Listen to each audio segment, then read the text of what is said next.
ассалому алайкум ва раҳматуллоҳи баракот. ҳамватанони азиз, умедворам ҳама каса хуб ва саломат ҳастед.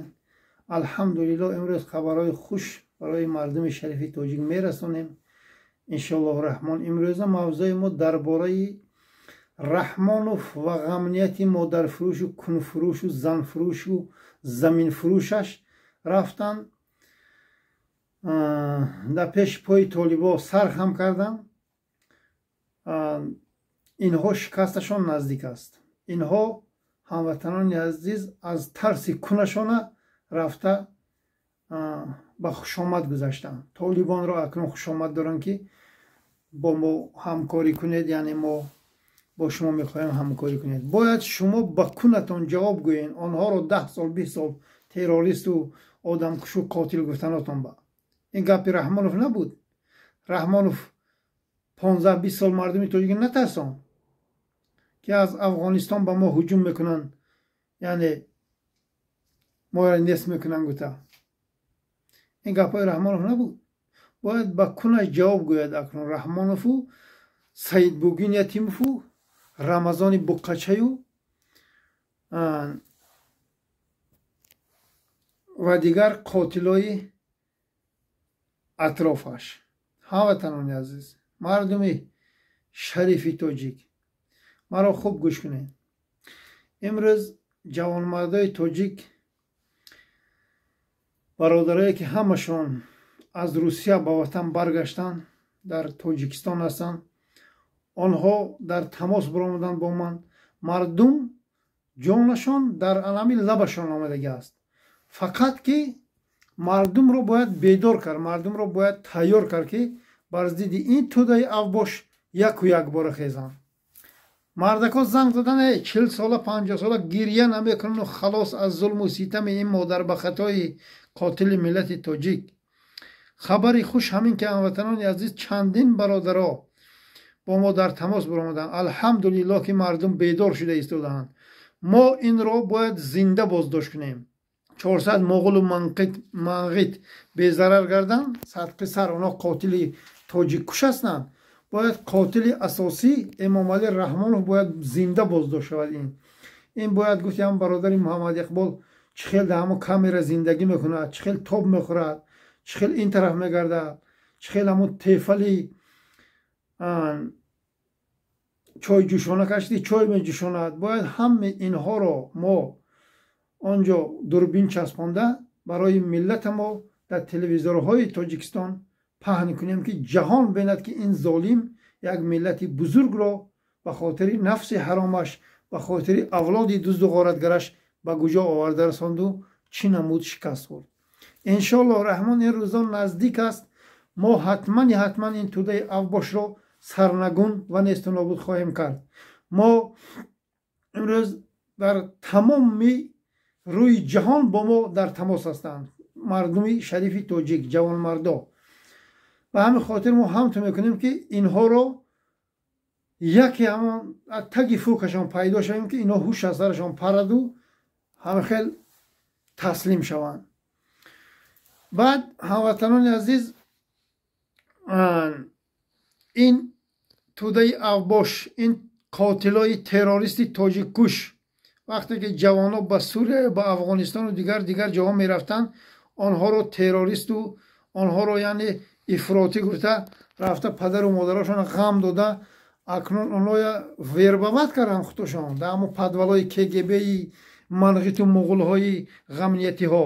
онҷа рафтан сагмур карданд. дар Сурияи Ироқ чандин тоҷикҳо мурданд, чандин ҳазор тоҷик мурд онҷа. ба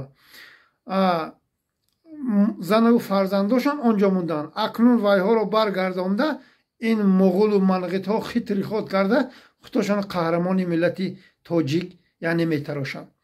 бо сардории шайтони воқеӣ, эмомали шайтон, агар дар таърих мо ин пирхуки шуморо хартаҷовузкун дар таърих нанавишонем, пас ман тоҷик нестам. инро фаромӯш накунед. шумо ҳаромиҳо як зарра ин миллат ба раҳм накардем. баъд чӣ гуфтанем дар ин бораи ки онҳо онҷа раванд ифротию террорист бидену рафта дар ҷанги Украина, яъне аз тарафи Русия اونجا سگمور شوند، هیچ کس غم نمیزند. یک غمنیتی مادر فروش و کل فروش و زن فروش نمیگوید که آنها افراطیان، آنها یعنی تروریستان. چرا نمیگویند؟ برای اینکه پرخوک رحمانوف زنی بنیکاه پوتین است، میخواهد که قری تاجیک را برارد. اکنون زبانت را کندکو در کند میزنم. فهمید اگر پرخوک رحمانوف یک بار دیگر نامی تاجیک را تروریست و اکستریمیست و دیگر چیزا گویی. ما الحمدلله ما جمع میشیم، ما همون در افغانستان جمع میشیم، ما در سوریه جمع میشیم، با وطن ما برمیگردیم. از تگی دستی تو خر تجاوز کن، ملت ما رو رها میکنیم. مطمئن باش دیگر یگان دولت و یگان دنیا نباید ما رو تروریست و اکستریمیست شمارد. ما هیچ کس نه قتل کردیم نه دیگر دولت ها به آن جنایت کردیم. ما تنها بر ضد تروریست ها، بر ضد قاتل های ملت تاجیک میخواهیم بجنگیم. همین تروریست وای ضرر رسان است، باید وای سرنگون و بی ضرر گردد. این تروریست کیست؟ این علامه رحمانوفی، مادر به خطای لعنت کرده الله که امروز تمام ملت تاجیک را خار و ذلیل و دربدر و قتل و کشتار دارد. به همین خاطر جوان مردای تاجیک باید شما فوراً روسیه را ترک کنین، به وطن برگردین. برای آنکه آنجا روزهای نزدیک موبیلیزاسیون سخت میشد، تمامتان برده سگمور میکند. من 10 بار 15 بار نوار کردم. سبحان الله شما تا امروز انتظار هستین که پول کار میکنیم اوتا. آره روز و ساعتش میباید که همه روبل روسی تان 1000 سومش 30 سوم بشود، 30 سومانی بشود.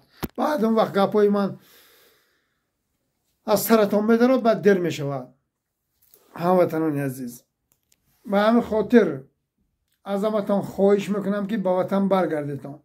باید ما این توده اوباش سرنگون کنیم. مردم داخل چی میخواهند؟ مردم داخل میخواهند که حتما یک گروه پیدا شود.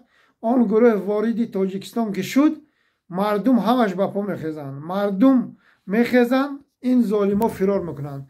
اینها حتی کو یک تر خالی نکرده اینا فرار میکنند.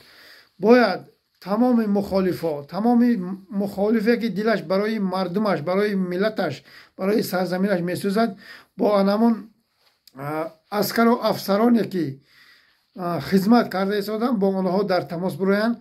باید آنها را فهمانیم که اگر انشالله الرحمن روزی آزادی انیق شد و نزدیک شد و سر شد، باید شما نه ترک شوین، باید شما نه پیش روین. شما پیش میدارین، منغیتا 400 مغول و منغیتی تروریستی تاجیکوش از پشت شما را تیرباران میکنند. به همین خاطر آنها فقط شما را تل کرده به پیش میدارن و چخیلی که به پیش دروغین میکنن و حاضی به پیش دروغین رفت است که شما هم به پیش دروغین میگن و میزنن پشتتان میکشن، رنگی سگ میپرتوین یک طرف. باید دیگر شما استفاده نشوید. باید مقابل مجاهدان همین توده اوباشی ما در بخطای دشمن ملت تاجیک برویند، اگر مرد باشند زد و خورد کنند.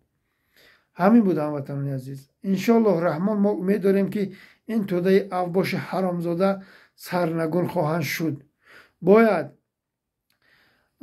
جوان مردای تاجیک جنگی اوکراین نروند، باید به وطن برگردند. ما باید بر ضد این توده اوباشی ناتاجیکی قاتلی دشمنی ملت تاجیک و دشمنی هموطنان ما ازبک زبانای و قرغیز و یعنی لقای و قلیق و بر ضد همه ما اینها برآمدگان، همه ما رو اینها نیست دارند. باید ما این توده اوباش رو سرنگون ساخته، باید ما آرامانه زندگی کنیم. السلام علیکم و رحمت الله و برکاته.